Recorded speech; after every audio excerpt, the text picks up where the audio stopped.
유명인을 대상으로 한 알 권리, 어디까지 허용되는 걸까요? 알 권리라는 이름으로 벌어지는 언론의 인격권 침해, 문제 없을까요?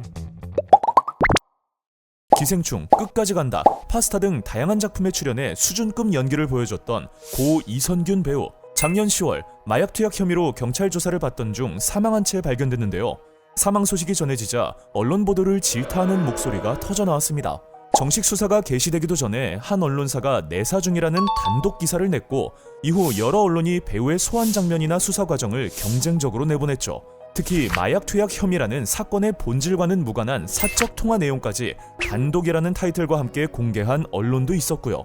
심지어 일부 언론에서는 유족들이 유서 공개를 원치 않았음에도 역시 단독이라며 일부 내용을 공개해 고인을 2번 죽이는 행동이라는 여론의 비판을 받기도 했습니다.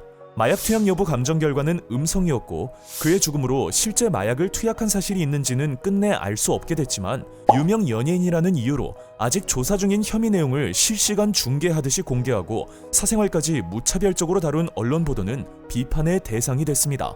많은 이들은 그의 죽음에 충격을 받았고, 특히 알 권리를 내세워 한 배우를 여론의 재판대에 세운 언론에 대해 문제의식을 가졌죠. 알 권리는 무엇일까요? 알 권리란 정보에 대해 접근, 수집, 처리하거나 그 정보의 공개를 청구할 수 있는 권리를 말하는데요. 쉽게 말해 국민 개개인이 정치적, 사회적 현실에 대한 정보를 자유롭게 알 수 있는 권리라고 할 수 있죠.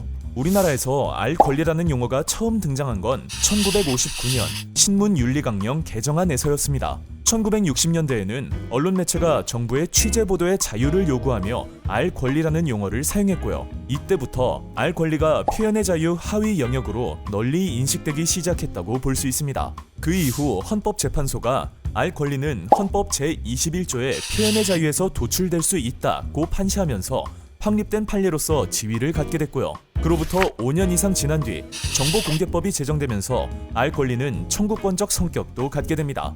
이렇듯 알 권리는 점차 도출 영역과 적용 범위가 넓어지면서 실질적인 권리로 발전해왔죠. 취재보도 활동을 통해 알 권리를 구현하도록 돕는 언론 보도, 알 권리의 한계는 어디까지일까요? 알 권리라는 이름으로 공인이나 유명인의 내밀한 사적 영역까지 파고들어 공개해도 되는 걸까요? 우리나라 법원은 일반인에 대한 경우보다 공인이나 공적 인물에 대한 알 권리를 조금 더 넓게 인정하고 있습니다. 판례에 따르면 연예인이나 스포츠 스타들도 공적 인물의 범위에 포함하면서, 공적 인물의 경우에는 사생활에 관한 것이라도 공중의 정당한 관심의 대상이 되는 경우가 있다고 보는데요. 다만 극히 내밀한 영역에 관한 사항은 공중의 정당한 관심의 대상이 아니라고 보죠. 특히 공적 인물의 사생활 중에서도 성생활에 관한 부분에 대해서는 절대적인 보호의 대상이 된다는 점을 분명히 하고 있습니다. 언론중재 및 피해구제 등에 관한 법률, 언론중재법에도 언론 보도가 사생활을 침해하면 안 된다고 명시되어 있는데요. 제5조 1항은 언론 등은 사생활의 비밀과 자유, 음성, 대화, 저작물 및 사적 문서, 그 밖의 인격적 가치 등에 관한 권리를 침해해서는 안 되며, 언론 등이 타인의 인격권을 침해한 경우에는 이 법에서 정한 절차에 따라 그 피해를 신속하게 구제해야 한다라고 규정하고 있습니다. 그러니까 언론은 유명인의 사생활이라 하더라도 공중의 정당한 관심사에 해당한다면 알 권리 차원에서 보도할 수 있지만, 그 역시 인격권을 침해하지 않는 범위라는 선을 지켜야만 한다는 것이죠.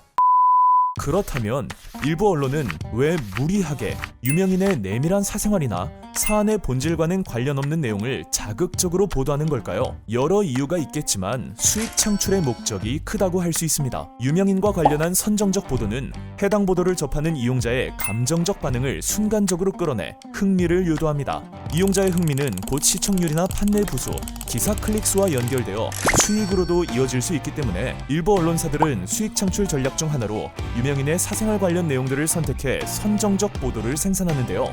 유명인에 대한 진실 여부나 출처를 알 수 없는 루머와 신변잡기 내용들을 단독이라는 이름으로 포장해 포털 뉴스로 송출하고 클릭을 유도해 이익을 얻는 방식을 취하는 것이죠. 이런 언론들은 독자의 알 권리 충족을 위해 보도하는 것이라 주장하지만, 사실상 유명인을 대중의 흥미거리로 만들어 그 과정에서 수익을 올리는 방법을 택한 것이라고 할 수 있습니다. 우리가 자주 이용하는 포털 사이트에서 정치나 국제 뉴스 등 경성 뉴스보다는 연예인을 비롯한 유명인의 사생활을 시시콜콜하게 또 자극적으로 다루는 뉴스를 자주 접하거나 볼 수 있는 이유도 여기에 있다고 볼 수 있습니다. 그렇다면 연예인과 같은 공적 인물, 유명인과 관련한 사건, 사고 소식은 보도하면 안 되는 걸까요? 당연히 아니죠. 우리에게는 알 권리가 있고 언론은 국민의 알 권리를 위해 노력해야 할 책무가 있으니까요. 중요한 것은 언론이 절제하고 냉정해야 한다는 것이죠. 보도의 대상이 많은 사람들의 관심을 받는 유명인이라 해도 말입니다. 특히 유튜브 등 새로운 매체들이 유명인의 사생활 관련 내용들을 선정적이고 자극적으로 전달해 인격권 침해 등 문제를 일으키고 있는 현실에서 언론은 더더욱 의제 설정이라는 공적 책무를 명심하고 관련 보도에 주의를 기울일 필요가 있습니다. 본질에서 벗어난 보도, 자극적이고 선정적 보도는 당장의 클릭수, 수익에는 도움이 될 수 있을지 몰라도 결국 언론의 신뢰를 갉아먹고 정작 주목하고 챙겨야 할 공적 주제에 대한 논의를 가로막는 상황을 만들 수 있다는 점 역시 언론이 기억하면 좋을 듯합니다. 뉴스를 소비하는 우리는 어때야 할까요? 순간의 흥미거리에 이끌릴 것이 아니라 냉철한 자세로 유명인 관련 보도의 윤리적 문제에 관심을 가져야겠죠. 책임 있는 이용자로서 보도에 문제가 있다면 언론이 바로잡을 수 있도록 지적하고 개선을 요구하는 태도도 필요해 보입니다. 여러분은 어떻게 생각하시나요? 이번 영상에 대한 생각 또는 하루 한 팩에서 다루어졌으면 하는 내용이 있다면 댓글로 남겨주세요. 그럼 안녕!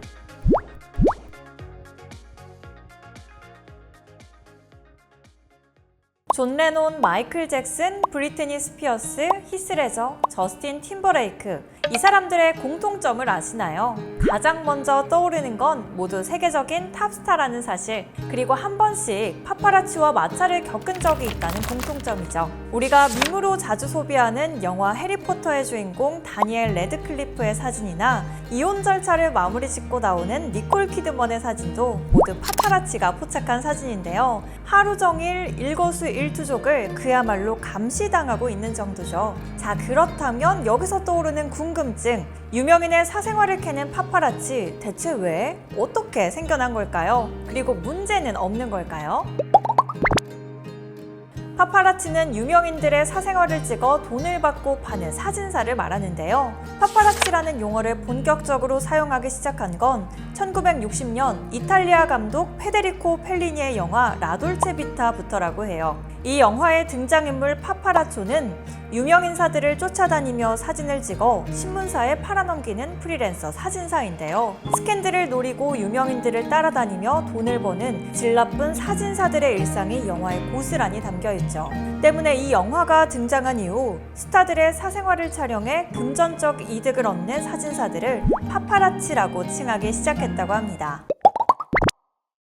실제로 파파라치들은 하루 종일 유명인들을 따라다니며 일거수일투족을 모두 사진으로 기록하는데요. 1963년 영화 클레오파트라의 주인공 엘리자베스 테일러와 리처드 버튼, 이들은 최고의 유명 배우였던 데다가 각자 배우자가 있는데도 열애설이 났죠. 이들의 사진을 한 장이라도 더 건지기 위해 파파라치들은 촬영 현장에까지 몰려들었다고 하는데요. 엘리자베스 테일러는 파파라치로부터 자녀들의 사생활을 보호하기 위해 자녀 한 명당 10명 이상의 경호원을 고용해야 했다고 토로할 정도였습니다. 이들에 대한 파파라치들의 집중 마크가 24시간 밀착 파파라치의 시초격이 되었다고 하죠. 그런가 하면 파파라치가 한 사람을 죽음으로 몰고 간 안타까운 사건도 있었는데요.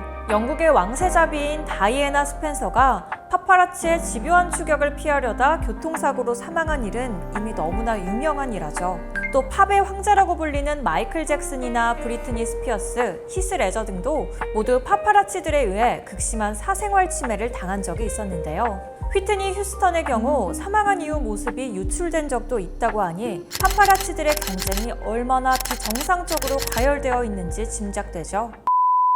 이렇듯 큰 사회적인 논란이 되고 있는데도 파파라치가 아직도 활발히 활동하는 이유는 무엇일까요? 바로 돈이 된다는 이유 때문이죠. 파파라치가 온종일 유명인을 쫓아 사진을 찍는 이유는 그 사진을 가십거리를 집중적으로 다루는 언론사 등에 팔아 생계를 이어가고 있기 때문인데요. 미국에서는 천여 명의 사진사를 고용하고 또 수백 명의 유료 정보원을 보유하고 있는 파파라치 전문 업체가 등장하기도 하며 파파라치도 하나의 산업이 됐다고 합니다. 그렇다면 우리나라는 어떨까요? 우리나라에서는 해외 여러 나라의 사례와 같이 파파라치가 극성을 부리거나 하나의 직업처럼 활동하는 경우는 보이지 않는데요. 대신 일부 언론사에서 파파라치가 잘 사용하는 방식을 활용해 연예인들 간의 만남이나 사생활에 대해 특종이나 단독 보도를 하고 있죠. 디스패치와 같은 인터넷 연예 전문 매체에서 유명인사의 사생활을 밀착 취재해 보도하는 것이 우리나라에서 볼 수 있는 파파라치 저널리즘의 대표적인 유형이라 할 수 있습니다. 파파라치나 파파라치 저널리즘을 이용해 보도한 기사, 초상권 침해 같은 법적 문제는 없을까요? 문제가 있을 수도 없을 수도 있는데요. 자세히 설명해 드릴게요. 초상권과 사생활 개념을 어떻게 보느냐에 따라 다릅니다. 대표적으로 우리나라와 미국의 초상권과 사생활 침해 기준에는 큰 차이가 있는데요. 우리나라는 미국보다 초상권과 사생활의 개념을 엄격하게 보고 있습니다. 미국에서는 공개된 장소에서 촬영된 동영상과 사진은 초상권과 사생활 침해에 포함하지 않는데요. 우리나라에서는 프라이버시의 기준을 인물에 맞추기 때문에 일반인을 동의 없이 촬영해 온라인에 올리게 되면 초상권과 사생활 침해에 해당할 수 있습니다. 우리나라 법원은 초상권을 헌법적 권리로 보고 있고요. 또한 공개된 장소라 하더라도 촬영된 사진을 당사자 동의 없이 보도하거나 공표할 경우 초상권 침해에 해당한다는 판례를 제시하고 있기 때문이죠. 하지만 미국은 정반대죠. 미국은 프라이버시를 규정할 때 공간을 주요 기준으로 삼습니다. 플레인듀라는 면책 사유 때문인데요. 공개된 장소나 동의를 받은 사적 장소에서 보이거나 들릴 수 있는 어떠한 것도 자유로이 보도될 수 있다는 걸 의미하는 용어입니다. 따라서 미국에서는 파파라치가 촬영 과정에서 난폭 운전 등 불법을 저지르지 않는 이상 유명인을 자유롭게 촬영하고 이를 판매해 상업적인 이득을 취해도 문제 삼기 힘들다고 합니다. 개인의 인격권 보호를 위해 초상권과 사생활을 엄격하게 판단하는 우리나라와 표현의 자유에 방점을 두고 초상권과 사생활 침해 기준을 상대적으로 유연하게 바라보는 미국. 어느 나라 방식이 옳다 그르다 단정 지을 순 없겠죠. 전문가들은 상황에 맞는 유연함이 필요하다고 지적하는데요. 공적 관심사를 다루는 주제라면 표현의 자유를 넓게 보장하고 그게 아니라면 초상권 침해 등을 좁게 보는 탄력적 적용이 필요하다는 설명입니다. 이러한 관점에서 파파라치의 활동은 어떻게 볼 수 있을까요? 여러분은 어떻게 생각하시나요? 이번 영상에 대한 생각 또는 하루 한 팩에서 다루어졌으면 하는 내용이 있다면 댓글로 남겨주세요.